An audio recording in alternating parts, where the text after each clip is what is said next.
Who are the economic hitmen?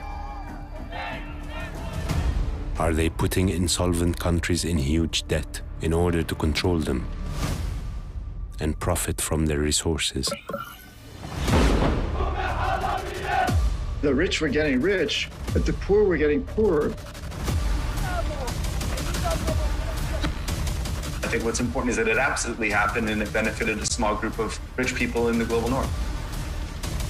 That it's important for people to understand. This is a systemic problem.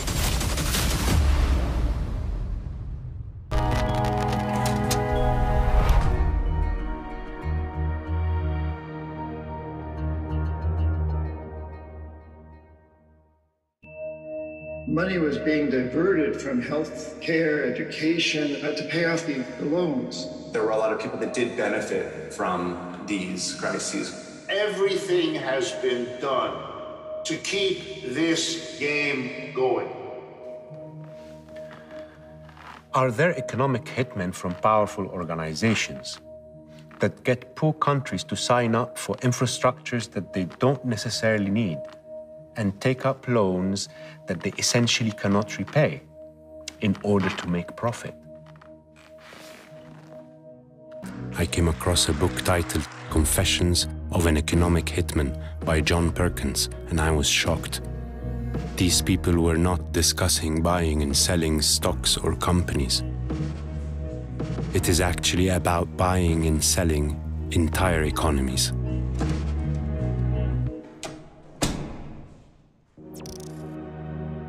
The writer talked about economic hitmen who coordinate with bigger nations to exploit and devour poorer countries.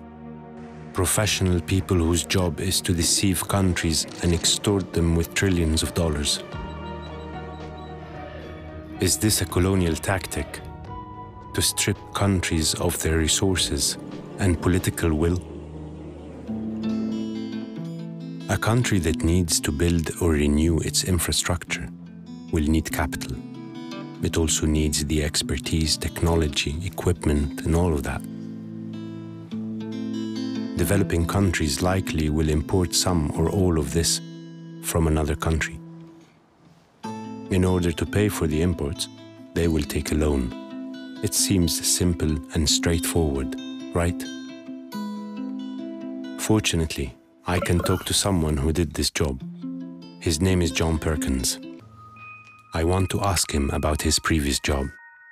I was recruited by a big international consulting firm called Charles D. Main. My title was chief economist.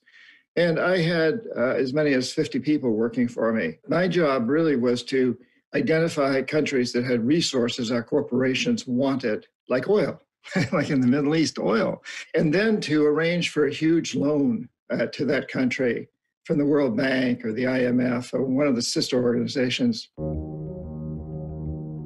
But the money would not actually go to the country itself. The country would collateralize the loan with its resource, but the money would go directly to our own corporations, big engineering companies like Bechtel and Halliburton and Brown and Root, and my own company would get a piece of the action to build infrastructure projects in the country, things like power plants and industrial parks and highways, things that benefited a few rich people in those countries, as well as making huge profits for our own corporations. For a long time, I thought I was doing the right thing, as many people in that business do. But over time, I began to see that those statistics, GDP, gross domestic product, and other statistics are very skewed to the rich. And so the rich were getting rich, but the poor were getting poorer because money was being diverted from health care, education, and other social services, and just basic foods and supplies to pay off the loans. I should mention one other thing, that the presidents of these countries knew that if they accepted the loans, they were putting their countries deep into debt, but they were going to get wealthy off this. Their families were going to benefit because they owned the businesses, they owned the industries, they owned the things that were helped by electricity and so forth. But there was another incentive for them, and that was that what we call jackals were in the background.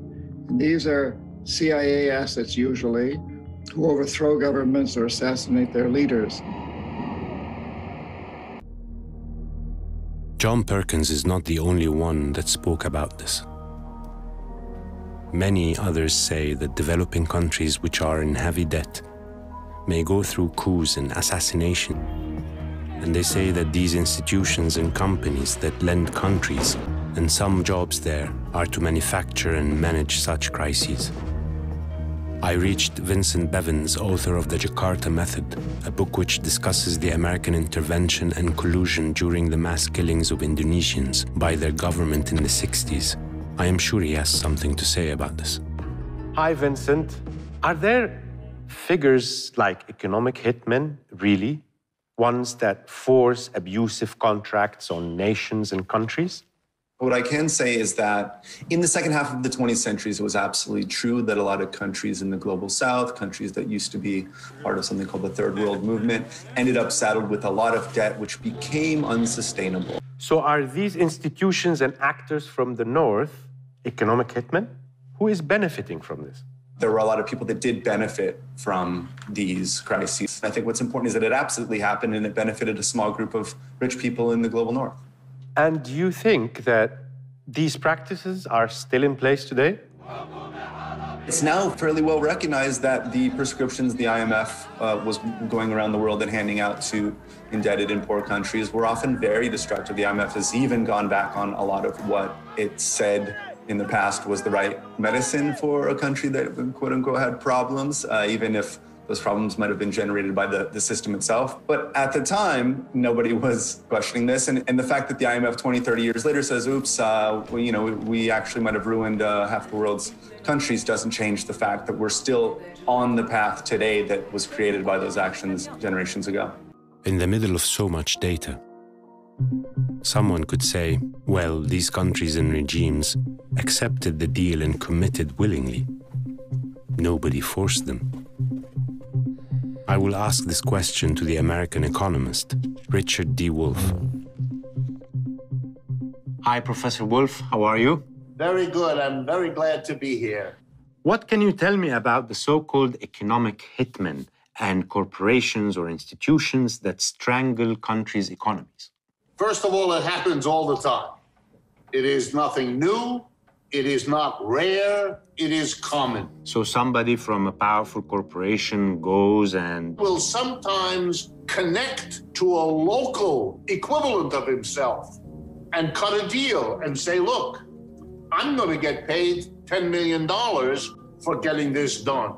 I will give you $2 million if you become my local eyes and ears to help me work this out.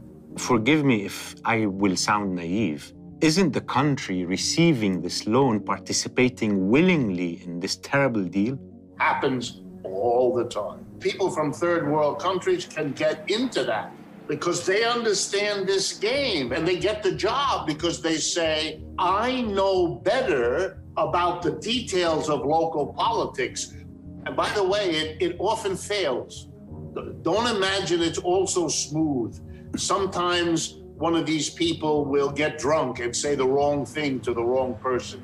Sometimes a local official will have a change of heart and want out of this situation. Sometimes people who take a portion then get blackmailed by somebody else who knows they did that, and now they have to get out of that. International credit is a very complicated, sneaky, personal business that can have all the different twists and turns that you can imagine. Sometimes we have whistleblowers, people who speak up out of principle. This could change things, actually, right? The only answer I can give you is that everything has been done imaginable to keep this game going. And one of the most important things is that when you get caught, either nothing is done or one or two individuals are punished, but you never change the basic system. And let me be for a moment the advocate of the banker who initiates this. That banker knows that if he can work 3 or 4 big deals, one in Ecuador, one in Mali, and one in Malaysia, he will be promoted to the president of the bank. That's how you succeed in the bank. They don't care how you do it. Your job is to get that loan done. So if you don't, because you are honest or you have scruples, you are shooting yourself in the foot. You are destroying your own career. So often you will, if you know these people, they will tell you they have no choice. And that it's important for people to understand. This is a systemic problem.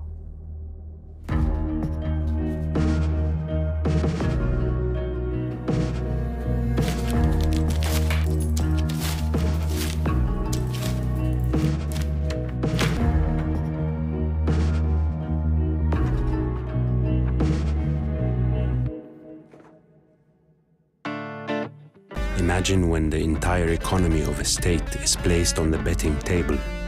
This can put them in a vulnerable position. I know some questions are painful to ask, but I still will ask them.